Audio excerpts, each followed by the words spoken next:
السلام علیکم ناظرین گرامی، آئیے آج میں آپ کو دارالعلوم دیوبند کی مسجد رشید سے واقف کراتا ہوں۔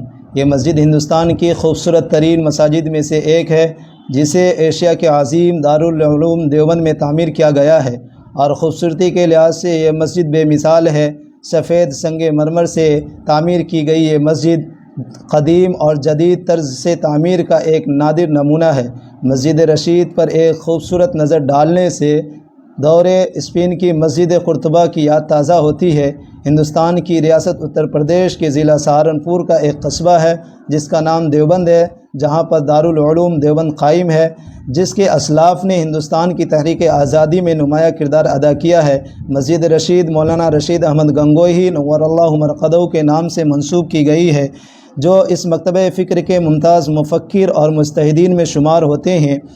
ناظرین گرامی، جس وقت مسجد کی تعمیر کی بنیاد رکھی گئی تو اس وقت دارالعلوم دیوبند کے انتظامیہ کو بھی اس بات کا خود بھی اندازہ نہیں تھا کہ یہ مسجد اتنی کشادہ اور وسیع تعمیر ہوگی، لیکن عوام الناس نے اس مسجد کی طرف توجہات معونت امید سے زیادہ کی، جس کے پیش نظر دارالعلوم دیوبند نے مسجد کو وسیع اور کشادہ بنانے کا کام شروع کیا۔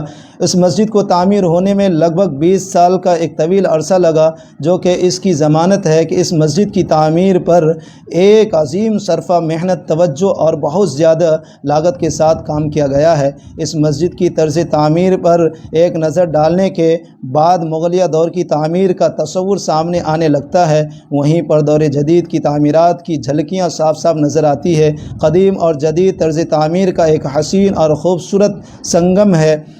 تقریباً 2012 میں اس مسجد کی تعمیر و تزئین کا کام مکمل ہوا۔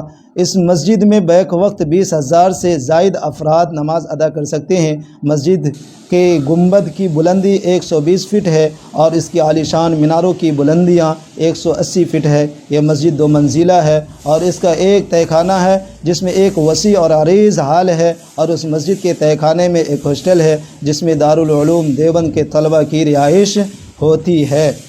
مسجد رشید کے ایک وسیع و عریض صحن ہے جو مسجد پر جانے کے بعد نمازیوں کے لیے کام آتا ہے۔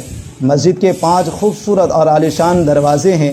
شام کے وقت مسجد کا منظر نہایت خوبصورت اور پرکشش ہوتا ہے۔ اللہ رب العزت سے دعا ہے کہ یہ مسجد تا ابد آباد رہے، اور اسی طرح سے تمام مساجد بھی آباد رہے، اور اللہ تبارک و تعالی امت مسلمہ کو تمام مسجدوں کو آباد کرنے کی توفیق عطا فرمائے۔